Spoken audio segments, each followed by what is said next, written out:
Hello everyone, welcome back to my channel. तो चलिए देख लेते हैं कर्क राशि का मई का ये मंथ कैसा जाने वाला है। कर्क राशि कैंसर, ये एक जनरल रीडिंग है। पर्सनल रीडिंग के लिए आप मुझे व्हाट्सएप या डीएम कर सकते हैं। अगर आप मेरी रीडिंग से कनेक्ट एंड रेजोनेट होते हैं तो मेरी वीडियोस को लाइक कमेंट एंड शेयर कीजिए।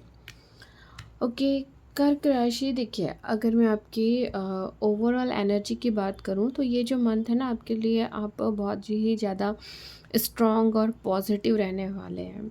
ठीक है, आपकी लाइफ में क्लैरिटी, ट्रुथ, न्यू बिगनिंग, या आप किसी सिचुएशन में ना जहाँ पे आप स्टक फील कर रहे हैं, आपको कुछ मिल नहीं रहा है, कुछ क्लैरिटी नहीं मिल रही, तो उस सिचुएशन में आपको इस मंथ क्लैरिटी मिलती दिखाई दे रही है। ठीक है, इस मंथ आपके पास पावर आती दिख रही है अपनी रियलिटी को क्रिएट करने की, या मैं बोल सकती हूँ आप जो भी चीज़ें चाह रहे हैं ना, उन चीज़ों को पाने के लिए आप मैनिफेस्ट करते दिख रहे हैं।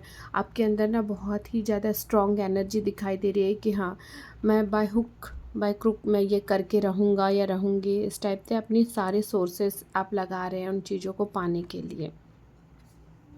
थर्ड चीज़, आपके अंदर से एक आप इमोशनली बैलेंस दिखाई दे रहे हैं। आपके अंदर मैं बोल सकती हूँ काम और मैच्योर रहेंगे, चाहे कैसी भी सिचुएशन हो। तो ओवरऑल ये एनर्जी दिखाई दे रही है। अब अगर मैं आपके लव रिलेशनशिप की बात करूँ, कर्क राशि, तो देखिए, लव रिलेशनशिप में दिख रहा है कि ना आप अपने पार्टनर से क्लियर बात करते दिख रहे हैं।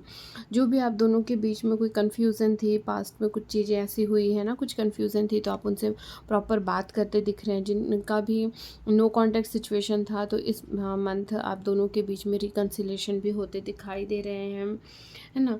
आप या आपका पार्टनर बहुत समझदारी से सिचुएशन को हैंडल करता भी दिख रहा है। आप चीज़ों को बेटर करने की कोशिश करते दिख रहे हैं और उसमें आपको सक्सेस भी मिलता दिखाई दे रहा है। जो लोग भी सिंगल हैं तो उनकी लाइफ में कोई ऐसा इमोशनल मैच्योर पर्सन लाइफ में आता दिख रहा है। वो बोल सकती हूँ मिंगल होते दिखाई दे रहे हैं ना। आप अपने पार्टनर को हर वो खुशी देते दिखाई दे रहे हैं जो जिससे कि उसकी पूरी ज़रूरत पूरी हो। आप अपने इमोशंस को प्रॉपर बैलेंस करके उनकी खुशियों पे फोकस करते, उनकी ज़रूरतों को पूरी करते भी दिखाई दे रहे हैं। अब अगर मैं आपके करियर एंड फाइनेंसेस की बात करूं तो देखिए, करियर में नए आइडियाज़, न्यू अपॉर्चुनिटी आते दिख रहे हैं। आप ना अपने करियर को लेकर के बहुत ही स्मार्ट डिसीजन लेते दिख रहे हैं। नई शुरुआत आपकी लाइफ में आती दिख रही है। एक तरीके से मैं बोल सकती हूँ कि ब्रेक थ्रू, है ना, ये आता आपकी लाइफ में दिखाई दे रहा है। आप अपने स्किल्स हैं, अपने टैलेंट को सही तरीके से यूज़ करते दिख रहे हैं। आप अपने काम को इम्प्रेस करते दिख रहे हैं। लोग आपके काम से खुश होते भी दिखाई दे रहे हैं।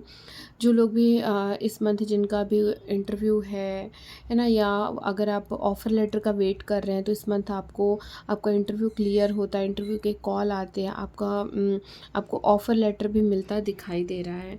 जिन किसी का भी इस मंथ कोई रिज़ल्ट आउट होने वाला है तो उसमें आपका सिलेक्शन होता हुआ भी दिखाई दे रहा है।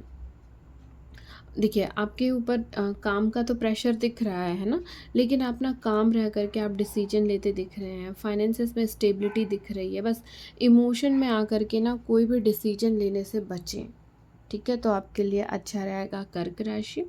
बाकी ओवरऑल ना एडवाइस में मैं आपको यही बोलूँगी कि अपनी क्लैरिटी को इग्नोर मत करिए। जो सच है वो सामने आएगा और आपको उसे एक्सेप्ट करना पड़ेगा। ठीक है, पास्ट में जो भी चीज़ें हैं, जिन चीज़ों को आप कहीं पे स्टक थे, तो उन चीज़ों का ना इस मंथ आपको क्लैरिटी मिल रही है। तो जो भी क्लैरिटी मिल रही है उसको आप इग्नोर मत करिए, चाहे अब वो आपके लव लाइफ में हो, आपके करियर में हो, आपके आपके फाइनेंसेस में। उनको इग्नोर मत करिए, उनको एक्सेप्ट करिए। ठीक है, अपनी स्किल और एबिलिटी पे ट्रस्ट रखें। आप जो सोच रहे हैं उसे आप बिल्कुल रियलिटी में बदल सकते हैं। तो इसलिए कर्क राशि अपने स्किल और अपनी एबिलिटी पे ट्रस्ट रखें। इमोशनली बैलेंस रहें, रिएक्ट करने की बजाय ना रिस्पॉन्ड करें।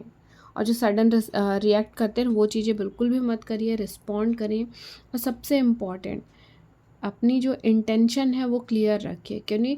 क्योंकि जो इस मंथ है ना, आपका जो मैनिफेस्टेशन है ना वो फास्ट रहेगा। तो आप जो भी चीज़ें चाह रहे हैं लाइफ में, तो इस मंथ आप उन चीज़ों को लेकर के मैनिफेस्ट करें तो आपके लिए अच्छा रहेगा। तो आई होप आप मेरी रीडिंग से कनेक्ट एंड रेजोनेट हो पाए हों। Thank you.